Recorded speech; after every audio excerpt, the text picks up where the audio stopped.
ఏ happies అందరు ఎలా ఉన్నారు? ఈరోజు మనం మన తెలంగాణలో ప్రసిద్ధ ఆలయమైన ఏడుపాయల వనదుర్గ అమ్మవారి దేవాలయాన్ని దర్శించుకుందాం పదండి. ఈ ఆలయం మన తెలంగాణ రాష్ట్రంలోని మెదక్ జిల్లాలో ఉంది.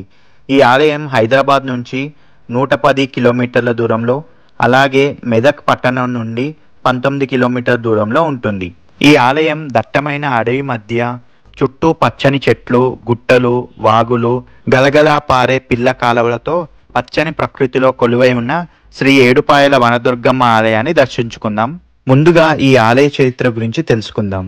పురాణాల ప్రకారం మహాభారత సమయంలో అర్జునుడి మనవడైన జన్మేజయుడు తన తండ్రి పరీక్షిత్ మహారాజు సర్పకాటుకు గురై ప్రాణాలు కోల్పోతాడు. జన్మేజయుడు తండ్రి మరణానికి కారణమైన సర్ప సంతతిని అంతమొందించాలని సర్పయాగం తలపెడతాడు. దీనికి జమదగ్ని, అత్రి, కశ్య, విశ్వామిత్ర, వశిష్ఠ, గౌతమి, భరద్వాజ వంటి సప్త ఋషులతో ఈ యాగం నిర్వహిస్తాడు. దీనికి ఫలితంగా పాములన్నీ అగ్నికి ఆహుతి అవడంతో భయపడి సర్పజాతి దేవుళ్లను వేడుకుంటాడట. అప్పుడు సర్పజాతికి పుణ్యలోకాలు కల్పించడం కోసం గర్గమతుడు పాతాళంలోని గంగను ఇక్కడికి తీసుకువచ్చాడని అంటారు. యజ్ఞం చేస్తున్న స్థలానికి రాగానే గంగానది 7 పాయలుగా చీలిపోయిందట. అందులో ఒక పాయ సర్పయాగ గుండాలను ముంచుతూ గృహలో వెలసిన దుర్గామాత పాదాలను తాకి గోదావరిలో కలిసిందట. అప్పుడు గంగానది 7 పాయలుగా చీలిపోవడం, 7 ఋషులతో యాగం చేయడం వలన దానికి 7 పాయలు అని, అక్కడ దుర్గామాత కొలువై ఉండటం వల్ల అమ్మవారికి 7 పాయల దుర్గామాతగా చరిత్రకెక్కింది. ఇదే మంజిర నది యొక్క పాయ. అమ్మవారి ఆలయం ముందు 3 పాయలు ప్రవహించగా వెనుక నుంచి 4 పాయలు ప్రవహిస్తుంటాయి. ఇదే ప్రసాదాల కౌంటర్. దీనిని దాటుకొని ముందుకు వెళ్తే దుర్గమ్మ ఆలయాన్ని చూడవచ్చు.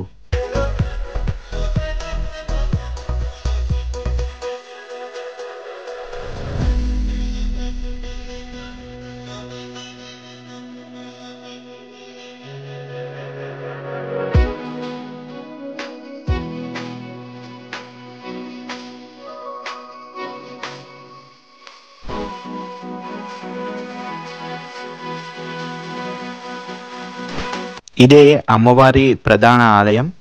ఈ ఆలయం 11వ శతాబ్దానికి చెందినది. గర్భగుడిలో అమ్మవారు ఏకశిలతో చెక్కబడిన విగ్రహం ఉంటుంది. ఈ ఆలయంలోకి అడుగు పెట్టగానే అమ్మ దుర్గమ్మ అనే నినాదాలు వినిపిస్తుంటాయి. ఏదో మహిమ ఉంటుంది ఇక్కడ. కోరిన కోరికలు వెంటనే నెరవేరుతాయట. భక్తుల ఇలవేల్పుగా వెలుగొందుతూ నిత్యం పూజలు అందుకుంటారు ఈ దుర్గమ్మ. ఇక్కడ భక్తులు మంజిరా నదిలోని వివిధ పాయల్లో పుణ్యస్నానాలు చేసి దుర్గామాతను దర్శించుకొని మొక్కులు చెల్లించుకుంటారు. పలువురు భక్తులు అమ్మవారికి ఒడిబియ్యం, కుంకుమార్చనలు, తలనీలాలు, బోనాలు సమర్పించి మొక్కుకుంటారు. ఈ ఆలయంలో జాతర కూడా ప్రసిద్ధి చెందింది. ఇది ఫిబ్రవరి నెలలో శివరాత్రి సందర్భంగా జరుపుకునే 3 రోజుల గొప్ప వ్యవహారం. ఏడుపాయల వనదుర్గ భవానీ ఆలయం చుట్టూ వందలాది మంది భక్తులు తాత్కాలిక టెంట్లు వేసుకోవడంతో 3 రోజుల పాటు 5 లక్షల మంది యాత్రికులకు ఆకర్షిస్తున్న కార్యక్రమానికి రంగం సిద్ధంగా ఉంటుంది. వర్షాకాలంలో నది నీరు ఎత్తుగా ప్రవహిస్తూ అమ్మవారి పాదాల వద్దకు చేరుకోవడంతో ఈ అద్భుత ఘట్టాన్ని వీక్షించేందుకు వేలాది మంది భక్తులు ఏడుపాయలకు వస్తుంటారు. మేడారం జాతర తర్వాత 2వ అతిపెద్ద జాతరగా చెప్పుకోదగినది. ఈ ఉత్సవాలకు అధిక సంఖ్యలో భక్తులు పాల్గొని మంజిరా నదిలో పుణ్యస్నానాలు చేసి అమ్మవారికి బోనాలు సమర్పించి మొక్కులు చెల్లించుకుంటారు.